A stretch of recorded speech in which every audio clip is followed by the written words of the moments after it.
بسم اللہ الرحمن الرحیم۔ السلام علیکم دوستو آپ سب جانتے ہیں کہ کشمیر میں لاک ڈاؤن کو 1 سال ہونے کو آ رہا ہے۔ کشمیر کے حالات پہلے سے زیادہ خراب ہوتے دکھائی دے رہے ہیں اور باقی تمام مسلمان عید کی خوشی میں مگن ہیں اور آزادی سے زندگی بسر کر رہے ہیں، لیکن دوسری طرف ہمارے کشمیری مسلمان بہن بھائی ابھی تک ظلم کی چکی میں پس رہے ہیں۔ کشمیر میں لاک ڈاؤن کو 1 سال ہونے کو آ رہا ہے۔ وہاں پر رہنے والے کشمیری بہن بھائی اپنے گھروں میں محصور ہو کر رہ گئے ہیں۔ وہاں کی نام نہاد حکومت BJP کشمیری کی زندگیوں میں مشکلات بڑھانے میں کوئی کسر نہیں چھوڑا۔ 5 اگست 2019 سے اب تک جموں کشمیر میں لاک ڈاؤن سے مراد مظاہروں کی روک تھام کے لیے نافذ ایک سیکیورٹی لاک ڈاؤن ہے۔ لاک ڈاؤن کے دوران جموں کشمیر میں ہزاروں افراد، جن میں زیادہ تر جوان تھے، کو حراست میں لیا گیا ہے۔ حکومت نے بتایا ہے کہ لاک ڈاؤن کا مقصد دہشت گردی کو ختم کرنا ہے، لیکن BJP کی حکومت جو کچھ کشمیر میں کر رہی ہے وہ سب سے بڑی ریاستی دہشت گردی ہے اور جموں کشمیر کی خصوصی حیثیت کو منسوخ کرنے کا طریقہ ہے۔ BJP کی حکومت وہاں پر کرفیو لگا کر مواصلات اور میڈیا بلیک آؤٹ، حادثات، لوگوں کو تنگ کرنا اور گرفتاریوں میں مصروف ہے۔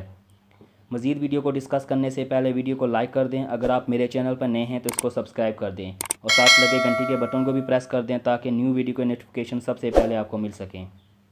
دوستو، یہ لاک ڈاؤن 5 اگست 2019 کو دستور ہند کی دفعہ 370، آئین ہند کے آرٹیکل 35A کو ختم کرنے اور جموں کشمیر تنظیم نو ایکٹ 2019 کے تعارف کے ذریعے جموں کشمیر کی خصوصی حیثیت کو منسوخ کرنے کے بعد شروع ہوا۔ 5 اگست کے بعد سے کسی بھی غیر ملکی صحافیوں کو ہندوستانی حکومت کی طرف سے کشمیر میں رپورٹ کرنے کی اجازت نہیں ملی ہے۔ ہندوستانی حکومت کے 6 ستمبر کے ایک رپورٹ کے مطابق تنازع خطے میں تقریباً 4000 افراد کو گرفتار کیا گیا ہے۔ گرفتار ہونے والوں میں جموں کشمیر JNK کے 2 سابق وزرائے اعلیٰ سمیت آل پارٹیز حریت کانفرنس کے 100 سے زائد رہنماؤں اور کارکنوں سمیت 200 سے زائد سیاستدان شامل ہیں۔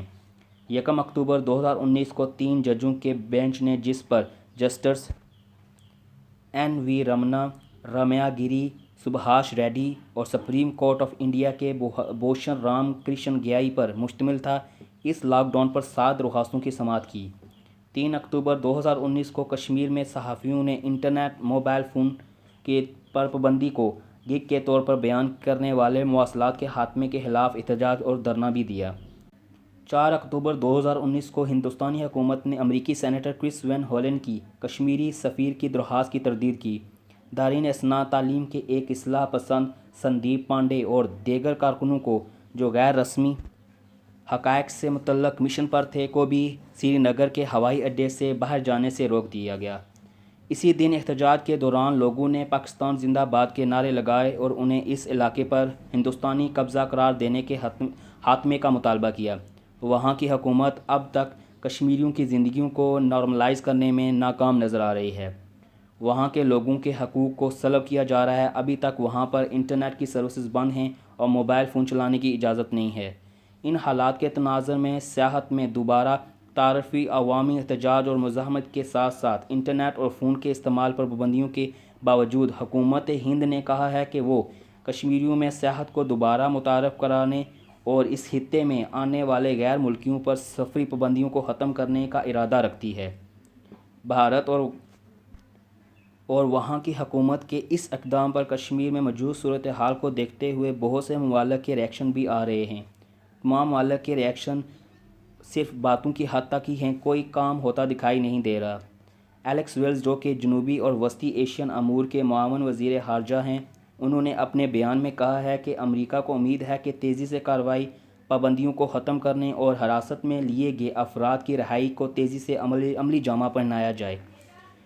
انہوں نے مزید فرمایا کہ بڑے پیمانے پر نظر بندیوں، جس میں سیاستدانوں اور کاروباری رہنماؤں اور جموں کشمیر کے باشندوں پر تشویش ہے۔